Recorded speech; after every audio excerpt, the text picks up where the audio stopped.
ज़िंदगी में जो चाहा वो कभी मिला नहीं और जो मिला उसका कभी शौक नहीं था। ख्वाहिशें अधूरी रह गईं, शायद मुकद्दर को मेरी खुशी मंज़ूर नहीं थी। नमस्कार, मेरा नाम अभिषेक है और आप देख रहे हैं मैथ्स की क्लास जो सभी कॉम्पिटिटिव एग्ज़ाम के लिए है। चाहे आप एसएससी सीजीएल दे रहे हो, एमटीएस दे रहे हो, सीएचएसएल दे रहे हो, रेलवे दे रहे हो, जेईई दे रहे हो, रेलवे के एनटीपीसी एग्ज़ाम को दे रहे हो, ग्रुप डी को दे रहे हो, एएलपी टेक्नीशियन दे रहे हो, हर एग्ज़ाम्स के लिए ये मैथ्स आपको बेनिफिशियल होगा। आइए शुरुआत करते हैं अपने क्लास के पहले क्वेश्चन की। कहता है आपसे कि विमल ने सिक्योर किया है 46% मार्क्स और फेल हो गया है 10 नंबर से। यानी कि जो मिनिमम पासिंग मार्क है, जैसा कि मैंने आपको पहले क्लास में ही समझाया है कि जो मिनिमम पासिंग मार्क चाहिए विमल को पास होने के लिए वो 40% के साथ-साथ इसको और 10 नंबर की आवश्यकता थी। वहीं अगर वो 52% मार्क्स लाता है तो वो 8 नंबर ज़्यादा लाया तो यानी कि फिर से मिनिमम पास मार्क्स कितना हो जाएगा? तो 52% में कितना ज़्यादा है? तो 8 ज़्यादा है तो 8 को कमी करना पड़ेगा। अब दोनों को हम इक्वेट कर सकते हैं क्योंकि दोनों मिनिमम मार्क्स ही हैं। तो अब दोनों को इक्वेट करेंगे तो ये कितना हो जाएगा अगर दोनों बराबर हैं तो 52 में से 46 जाएगा तो यानी कि 6% आ जाएगा ये। और 6% आएगा तो उधर जाएगा तो ये 18 हो जाएगा। यानी कि 6% की वैल्यू 18 है। तो बोलता है कि minimum marks one had to score to qualify in the exam. यानी कि मिनिमम मार्क्स क्वालिफाई करने के लिए कितने की ज़रूरत पड़ेगी? तो ये हो गया छतरी 18 यानी 1% की वैल्यू कितनी आ गई? 3 आ गई। तो आपको मिनिमम पासिंग मार्क्स या तो इसमें पुट अप कीजिए या तो इसमें पुट अप कर दीजिए। दोनों में रिज़ल्ट सेम ही आएगा। तो अब मैं निकाल देता हूँ 46% है, तो यानी कि 46 गुना 3 हो जाएगा और जोड़ 10 कर दीजिए। तो छतरी 18 और चरती है 12 और एक 13 और इसमें 10 जोड़ दीजिए। यानी कि 148 नंबर मिनिमम पासिंग मार्क्स आपको लाना ही होगा। तो इस सवाल का उत्तर हो जाएगा ऑप्शन नंबर ए। तो आपको बहुत अच्छे से ये सवाल समझ में आ गया होगा। चलिए बढ़ते हैं अपने अगले सवाल पर। अगला सवाल आपसे क्या कहा गया है? कहता है कि 2 स्टूडेंट हैं जो अपीयर होते हैं एंट्रेंस एग्ज़ाम के लिए जिसमें से एक सिक्योर करता है 15 मार्क्स अधिक दूसरे से और जो वो 15 मार्क्स अधिक लाता है वो 80% है दोनों के सम ऑफ मार्क्स के। यानी कि अगर पहला और 2 स्टूडेंट हैं तो अगर पहला x है तो दूसरा x प्लस 15 लाता है और ये जो x प्लस 15 जो लाता है वो है 80% किसका? दोनों के सम का यानी कि x प्लस 15 का। तो इसमें x इसलिए मान रहे हैं कि आप इसको काफ़ी जल्दी कर सकते हैं। तो 20 चौके 80 और 20 पचे 100 तो ये हो गया 5x और प्लस 75 की वैल्यू कितनी आ गई आपके पास? 8x और प्लस 60 यानी कि 3x की वैल्यू 15 आ गई यानी 3 पचे 15 आ गए यानी x की वैल्यू कितनी आ गई? 5 तो एक वैल्यू 5 है तो दूसरा ऑटोमेटिकली कितना हो जाएगा 20 हो जाएगा यानी ऑप्शन नंबर ए इस सवाल का सही उत्तर हो जाएगा। आइए देखते हैं इस सवाल को जो आपके एग्जाम में पूछा गया है आपसे कहता है कि एक स्टूडेंट जो है वो 80 आउट ऑफ 80 लाता है टर्म 1 में और सेकंड टर्म में 75 लाता है 90 मार्क्स में। अब उसका परसेंटेज फाइनल स्कोर कितना होगा अगर वेटेज जो टर्म दिया जा रहा है 1 के लिए 40% और दूसरे टर्म के लिए 60% दिया जा रहा है, ठीक है? तो यानी कि अगर मैं 80 का 40% निकालूँ तो ये कितना आ जाएगा? तो ये आ जाएगा आपका 32 और इसने ये तो आपका टोटल मार्क्स हो गया और उसने मार्क्स लाए कितने? तो वो भी 80 का 40% 32 ही आएगा। उसी तरह से अगर आप देखेंगे तो जो टोटल मार्क्स है वो 90 है। अगर 90 वेटेज कितना दिया गया है? 60 दिया गया है। तो यानी कि कितना हो जाएगा ये 54 हो जाएगा।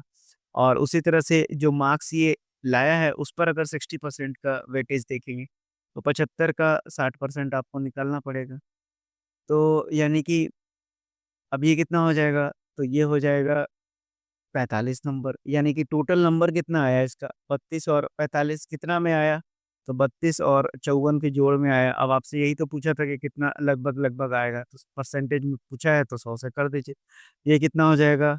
77 और बटा 4 दूँ 6 5 3 8 इंटू 100 कर दीजिए। अब इसको कीजिएगा तो ये लगभग-लगभग 91 पॉइंट समथिंग आएगा।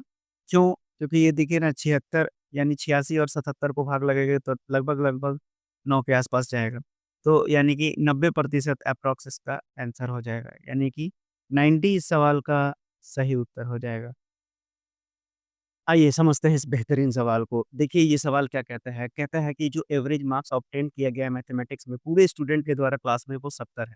वहीं जो एवरेज मार्क्स ऑब्टेन किया गया है बॉय के द्वारा वो 20% ज़्यादा है गर्ल्स के रिस्पेक्ट में, यानी एवरेज मार्क्स ऑफ गर्ल्स के रिस्पेक्ट में। अब बोलता है कि अगर नंबर ऑफ बॉयज़ और गर्ल्स का रेशियो दिया हुआ है 3:2 तो आपको एवरेज मार्क्स बताना है कि गर्ल्स के द्वारा कितना लाया गया है। आइए देखते हैं इस सवाल को कैसे आप परसेंटेज से बनाएँगे। तो अगर मैं बोलूँ कि बॉयज़ और गर्ल की जनसंख्या कितनी दी हुई है, 3:2 दी हुई है, तो मैं मान लेता हूँ कि बॉय की जनसंख्या 30 है और गर्ल की जनसंख्या 20 है। आप सुन्ना के थ्रू आगे बढ़ाते जाएँगे तो रेशियो में कोई फ़र्क नहीं पड़ेगा। 30 और 20 का रेशियो भी 3:2 ही आएगा। तो हम मान लिए कि 30 है और गर्ल का 20 है, उससे कोई फ़र्क नहीं पड़ा। अब बोलता है कि तो यानी इन दोनों को मिला दें तो टोटल कितने हो गए बॉयज़ और गर्ल की जनसंख्या? 50 हो गई ना। अब बोलता है कि जो क्लास का एवरेज मार्क्स था, वो 70 था, तो सम कितना हो जाएगा? तो आपको पता होना चाहिए कि सम कितना होता है, जो भी आपका एवरेज दिया हुआ है और इंटू टोटल यानी कि जनसंख्या जो क्लास का है, यानी कि सम कितना है पूरे नंबर का, यानी टोटल गर्ल और बॉयज़ के नंबर मिलाकर कितने आ रहे हैं? 3500 आ रहे हैं। अब एक रेशियो के लिए बोला है कि जो एवरेज मार्क्स है, यानी कि जो एवरेज मार्क्स है बॉय के थ्रू यानी बी जो एवरेज ला रहा है वो 120% है किसका? 20% ज़्यादा बोला है ना?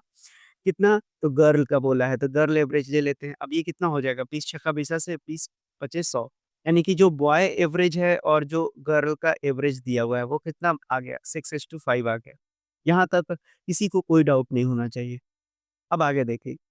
तो अगर हम बोले कि अब अगर हम इनके थ्रू क्या निकाल सकते हैं? सम निकाल सकते हैं और क्लास का टोटल सम दिया हुआ है, दोनों को इक्वेट कर सकते हैं। तो अब अगर हम सम निकालते हैं इस रेशियो से तो कितना हो जाएगा? बॉयज़ की संख्या कितनी है? 30 मैंने माना है और इनका एवरेज कितना आ रहा है? 6 यानी कि कितना हो जाएगा? 180 उसी तरह से अगर मैं गर्ल की बात करूँगा, तो गर्ल की जनसंख्या कितनी है? 20 और जो एवरेज है वो कितना है? 5 रेशियो में। तो ये कितना हो जाएगा? 100 हो जाएगा। यानी कि अब इनका सम कितना हो जाएगा? ये हो जाएगा 280 और यही 280 तो वैल्यू है किसकी? 3500 के बराबर है, क्योंकि दोनों सम है ना। अब इसको काट लीजिए। अब ये हो जाएगा 7 चौक 28, 7 पचे 35 यानी कि 1 की वैल्यू कितनी आ गई? 25/2 आ गई क्योंकि ये भी अभी और चला जाएगा। अब 1 की वैल्यू 25/2 आ गई है, तो आपसे पूछा ही गया है कि एवरेज मार्क्स गर्ल्स के थ्रू कितना ऑब्टेन किया गया है। तो अभी मैंने बताया कि गर्ल्स ने कितना ऑब्टेन किया है रेशियो में 5 किया है, तो ये कितना हो जाएगा? 5 की वैल्यू कितनी हो जाएगी? 5 इंटू 25/2 यानी 125/2 कर लीजिए। अब ये कितना आ जाएगा? विजिबल है क्या? ठीक है, विजिबल नहीं है 125/2 मैं इधर लिख देता हूँ। 2 छक्का 12, 2 दूना 4, 2 पचे 10 यानी 62.5 इस सवाल का सही उत्तर हो जाएगा। तो देखिए, ऐसे सवाल को आप कैसे डील करेंगे, ये आपको अब समझ में आ गया होगा। चलिए देखते हैं अब अगले क्वेश्चन्स को। अगला क्वेश्चन देखिए अब आपके स्क्रीन पर दिख रहा है कि बोलता है कि स्कूल में नंबर ऑफ बॉयज़ और गर्ल की जनसंख्या 5:6 है। अब 20% और 25% गर्ल्स यानी बॉयज़ 20% और गर्ल 25% स्कॉलरशिप होल्डर है। तो बोलता है कि how many students did not get a scholarship तो ऐसे स्टूडेंट की संख्या आपको बताना है जिन्होंने स्कॉलरशिप नहीं लिया है। आइए देखते हैं इस सवाल को कैसे बनेगा। अब देखिए अगर आप परसेंटेज को देखेंगे तो ये 3 डिजिट में है। तो हम भी मान लेते हैं कि जो बॉयज़ की जनसंख्या है वो 500 है और जो गर्ल की जनसंख्या है वो 600 है। आप चाहें तो 50 और 60 भी मान सकते हैं, कोई इश्यू की बात नहीं है। तो बोलता है कि 20% बॉय अब अगर 20% बॉय का निकालिएगा तो इसका 20% निकाल दीजिए, कितना हो जाएगा? तो 20% आप निकालेंगे तो ये हो जाएगा आपका इससे इसको काट दीजिए तो कितना हो जाएगा? 100 आ जाएगा। तो यानी कि ये क्या हो गया? ये स्कॉलरशिप होल्डर है और उसी तरह गर्ल का अगर आप निकालेंगे तो 25% तो 25% निकालिएगा तो 25 छक्का 150 यानी कि 150 स्कॉलरशिप होल्डर हैं। तो आपसे पूछा ही गया है कि कितने स्टूडेंट स्कॉलरशिप होल्डर नहीं हैं, तो 100 निकाल देंगे तो ये बचेगा 400 और साथ ही साथ 600 में से 150 निकालिएगा तो ये भी बचेगा आपका 450 और आपसे जब ऑप्शन को देखेंगे तो ये परसेंटेज में है, तो आपको परसेंटेज कैलकुलेट करने के लिए नीचे टोटल लाना पड़ेगा। टोटल 1100 है और यहाँ आप 100 से गुना कर दीजिए। अब ऊपर देखिए ना कितना आ रहा है, ऊपर आ रहा है 4 4 8 850 बटे 1100 और गुना 100 अब ऑप्शन के हिसाब से देखिए तो बी इस सवाल का सही उत्तर हो जाएगा। कैलकुलेशन की ज़रूरत ही नहीं है आपको। तो ये सवाल भी अब आपको समझ में आ गया होगा। आइए बढ़ते हैं अपने अगले सवाल पर। अगला सवाल काफ़ी अच्छा सवाल है, बोलता है कि रवि और राजेश जो है, एक एंट्रेंस एग्ज़ाम देते हैं एमटेक प्रोग्राम जॉइन करने के लिए। बहुत अच्छी बात है, एमटेक प्रोग्राम जॉइन करेंगे। अब रवि को 8 नंबर ज़्यादा आता है राजेश से, ठीक है? और जो इनका मार्क्स है, किसका मार्क्स एंड हिज मार्क्स बोला है, तो हिज किसके लिए यहाँ रिप्रेजेंटेशन है, रवि के लिए है। 52% है इन दोनों के सम ऑफ देयर मार्क्स है। तो बोलता है कि रवि और राजेश रिस्पेक्टिवली कितना लाते हैं मार्क्स। तो ठीक है ना, आपको देखिए कि अगर रवि रवि जो है 8 नंबर ज़्यादा लाता है राजेश से, यानी कि राजेश को देखेंगे तो इसमें 8 ज़्यादा है, तो अगर मैं रवि और राजेश के बीच का डिफरेंस लिखूँगा तो ये कितना है? 8 हो गया ना? अब आपसे क्या बोला है कि जो रवि का मार्क्स है वो कितना है? 52% है सम ऑफ मार्क्स यानी कि रवि और राजेश के। तो अब अगर हम देखें तो रवि और साथ ही साथ रवि प्लस राजेश इन दोनों का रेशियो कितना हो जाएगा? 4 13 52 और 4 25 100 यानी कि 13:25। अब रवि 13 है, तो यानी कि राजेश कितना होगा? 12। तो निश्चित रूप से रवि और राजेश का रेशियो तो 13 है ना? अब इन दोनों का डिफरेंस अगर इस यहाँ पर देखेंगे तो 13 और 12 का डिफरेंस यानी कि 1 आ गया। अब 1 की वैल्यू कितनी है? 8 है। तो अगर 1 की वैल्यू 8 आ गई, तो रवि का नंबर कितना आएगा? तो रेशियो में मैं देख रहा हूँ 13 है, तो 13 8 104 हो गया। और जो राजेश का कितना आएगा? तो राजेश आ जाएगा 12, तो 12 गुना 8 कीजिए, तो ये हो जाएगा 96 नंबर। यानी 104 और 96 सवाल का सही उत्तर हो जाएगा।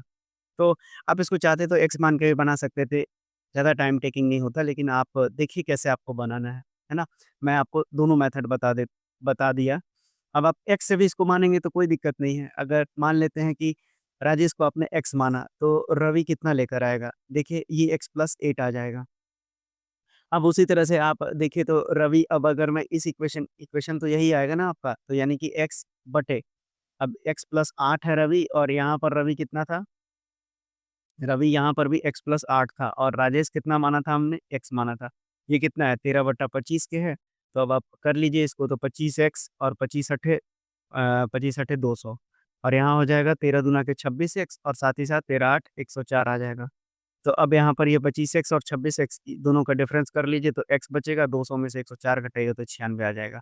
फिर 96 में आप 8 जोड़िएगा तो 104 आ जाएगा। तो देखिए मैंने आपको दोनों मेथड बता दिया, आप आसान पड़ेगा ये रेशियो से बनाने में और परसेंटेज से बनाने में। तो अब आपके ऊपर मैं छोड़ता हूँ, आप इन सवालों को कैसे डील करेंगे। मैंने दोनों मेथड एक्सप्लेन कर दिया आपको। आइए बढ़ते हैं अगले सवाल में। देखिए इस तरह के सवाल हमेशा रिपिटेटिवली आपसे एग्ज़ाम में पूछा जाता है। अभी मैंने कुछ देर पहले ही ऐसा सवाल सिखाया है, एक रिवीजन के तौर पे ये सवाल उठा लिया है। अब अगर मैं बॉय की बात करूँ तो उसका 30 मान लेता हूँ और जो गर्ल है उसकी संख्या कितनी है? 20%। अब अगर आप निकालेंगे तो 20% of the boys are scholarship holder, तो यानी कि इसका 20% निकाल दीजिए तो कितना हो जाएगा आपको? 6 आ जाएगा, यानी 6 स्कॉलरशिप होल्डर हैं। उसी तरह से अब 20 का आपको बोलता है 25% निकालना है, तो कितना हो जाएगा? ये हो जाएगा 5, 5 लड़कियाँ स्कॉलरशिप होल्डर हैं। आपसे पूछा क्या है? कौन से स्कॉलरशिप होल्डर नहीं हैं? तो 30 में से 6 बचे तो वो हो गया 24 लोग और 20 में से 5 गए तो 15 और टोटल कितने हैं? 30, 20, 50 लोग हैं। परसेंटेज में आंसर दिया हुआ है तो अब आप इसको निकाल लीजिए। 24 15 कितना होता है? 49, 49/50 गुना 100 कीजिए।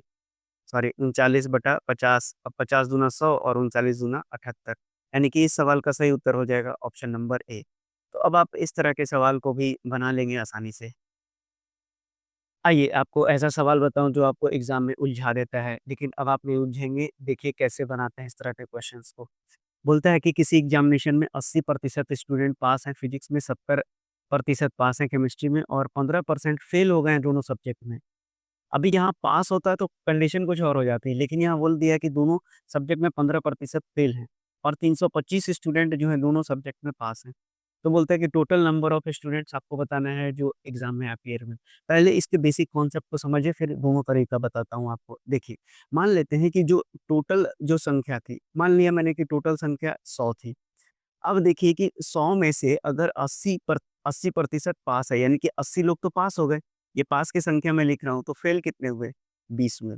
उसी तरह से फिर से 100 में अगर अगर ये इसकी मैंने बात की फिज़िक्स की। अब अगर यहाँ फिज़िक्स लिख देता हूँ जिसमें से ये पास है।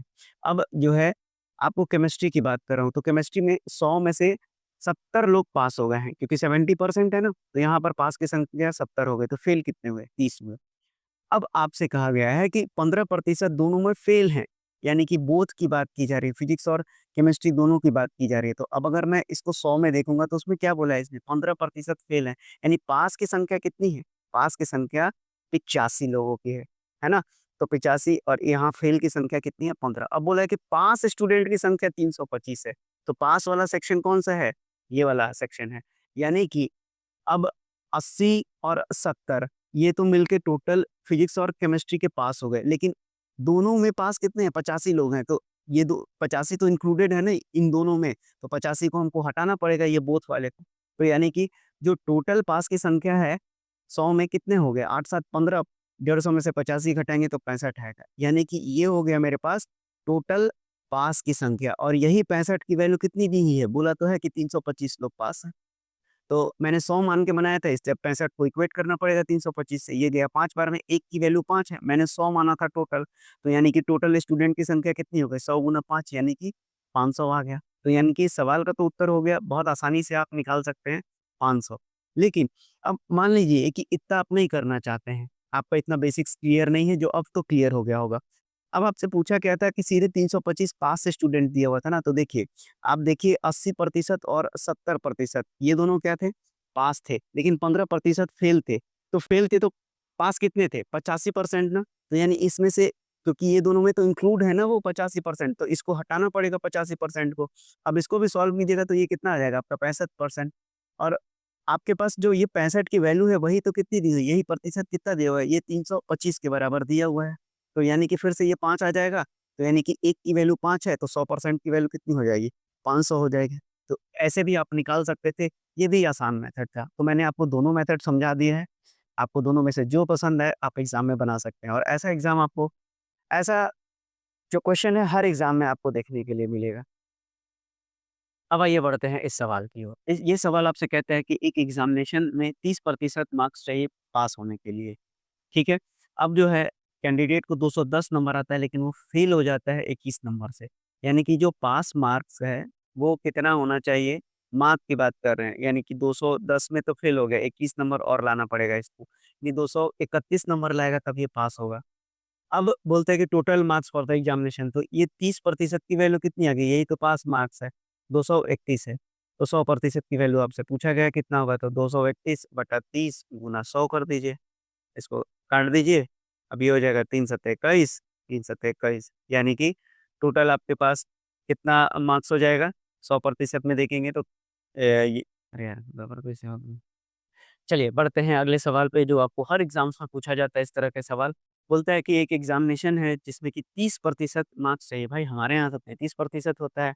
चलिए देखते हैं, एक कैंडिडेट है जो 210 मार्क्स लाता है लेकिन फेल हो जाता है 21 मार्क्स से। यानी कि जो उसका पासिंग मार्क्स है, पास मार्क्स कितना होना चाहिए?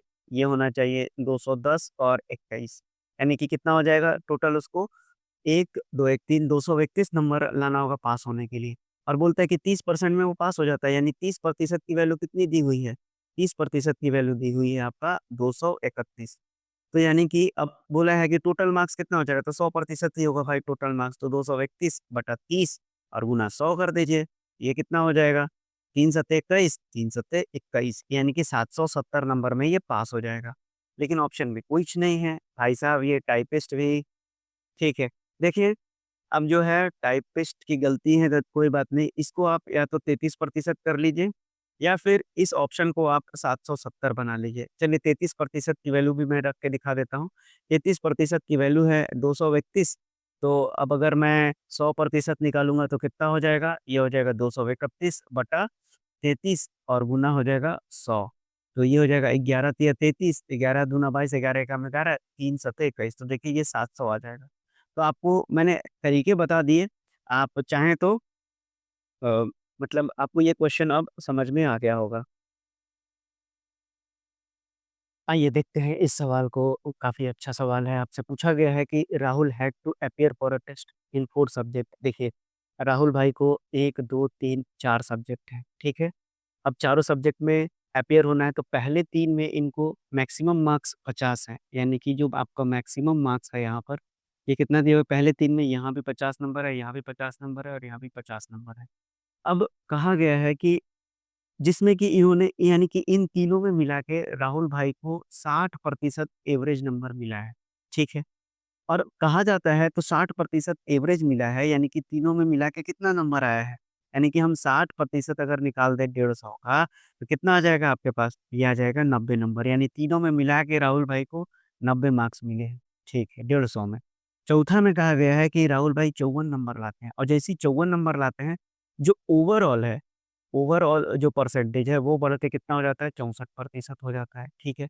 तो बोला है कि maximum marks in the 4th, क्या 4th सब्जेक्ट होगा? भाई साहब टाइपिस्ट बहुत गलती कर रहे हैं। तो 64% हो गया। तो कहने का मतलब क्या है कि आपसे पूछा गया है कि चौथे सब्जेक्ट में मैक्सिमम मार्क्स कितना आया है, तो आप क्या करेंगे? देखिए, आपको अगर मैं ओवरऑल की बात करूँ तो ओवरऑल कितने मार्क्स हो जाएँगे? तो 3 में तो 150 है, चौथे का मेरे को पता नहीं है, एक्स मान लिया मैंने। अब उसी तरह से अब 3 में कितना आया है? 90 आया है और चौथे में राहुल भाई ने 54 नंबर लाया है।